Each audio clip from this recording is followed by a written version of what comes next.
নমস্কার, আজকে আপনাদের সামনে চলে আসলাম কম্পিটিটিভ এক্সামের ম্যাথ নিয়ে। দেখো কি আছে, আলী 300 মিটার দূরত্ব 2 মিনিট 30 সেকেন্ডে অতিক্রম করেন। তার গতিবেগ প্রতি ঘন্টায় কত কিলোমিটার? প্রতি ঘন্টায় কত কিলোমিটার সেটা বাইর করতে বলছে। কোন পরীক্ষায় এসেছিল? ডব্লিউবি পিএসসি ফুটে এসেছিল, এসআই ফুড এসআই এতে এসেছিল 2024-এ, রিসেন্টলি এসেছিল। এখানে কি বলছে যে 300 মিটার যায় 2 মিনিট 30 সেকেন্ড। তাহলে যেহেতু সেকেন্ডে আছে আর মিনিটে আছে, এটাই প্রথম কাজ হবে আমাদের মিনিটে পরিণত করা। আমরা জানি যে 1 মিনিট সমান সমান 60 সেকেন্ড। তাহলে 2 মিনিট সমান সমান কত? 2 মিনিট সমান সমান হচ্ছে 60, দেখুন কত হয় 120, 120 সঙ্গে 30 যোগ করলে কত হচ্ছে 150। তো 150, এই 150 সেকেন্ডে 150 সেকেন্ডে যায় কত? 300 মিটার। 150 সেকেন্ডে যায় 300 মিটার।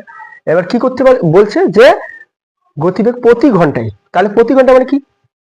ঘন্টা মানে এক ঘন্টায়, প্রতি ঘন্টা মানে 1 ঘন্টায়। 1 ঘন্টায় মানে 1 ঘন্টা সমান কত সেকেন্ড? এটা যদি সেকেন্ড আছে ওটাকে সেকেন্ডে পরিণত করবো।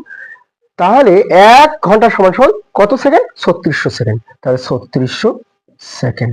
তাহলে 150 সেকেন্ডে যায় 300 মিটার। তাহলে 3600 সেকেন্ডে কি তাহলে বেশি যাবে? বেশিটা তাহলে উপরে গেল, বেশি যাবে উপরে।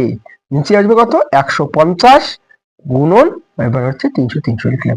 এই শূন্য কাটলাম, 15 দুগুণ 30, তাহলে হচ্ছে কত? 2।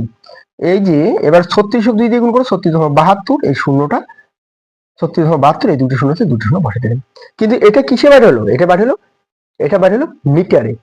এই মিটারটাকে আমরা কিসে পরিণত করবো? ঘন্টায় পরিণত করব। এই ঘন্টায় পরিণত করতে গেলে হিসাবে কি করতে হয়? ভাগ করতে হয়। কত দিয়ে ভাগ করব?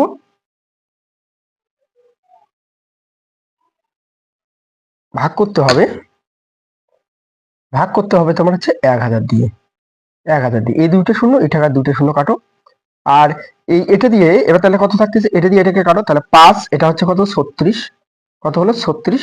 এবার কি করব? 36 হোক 5 দিয়ে ভাগ করলে কত হচ্ছে? তাহলে হচ্ছে 36, 5 7 35, 35 থাকতেছে কত? থাকতেছে হচ্ছে 1, দশমিকের বদলে একটা শূন্য, 5 দশমিক 10, 5 দশমিক 10। তাহলে কত হচ্ছে?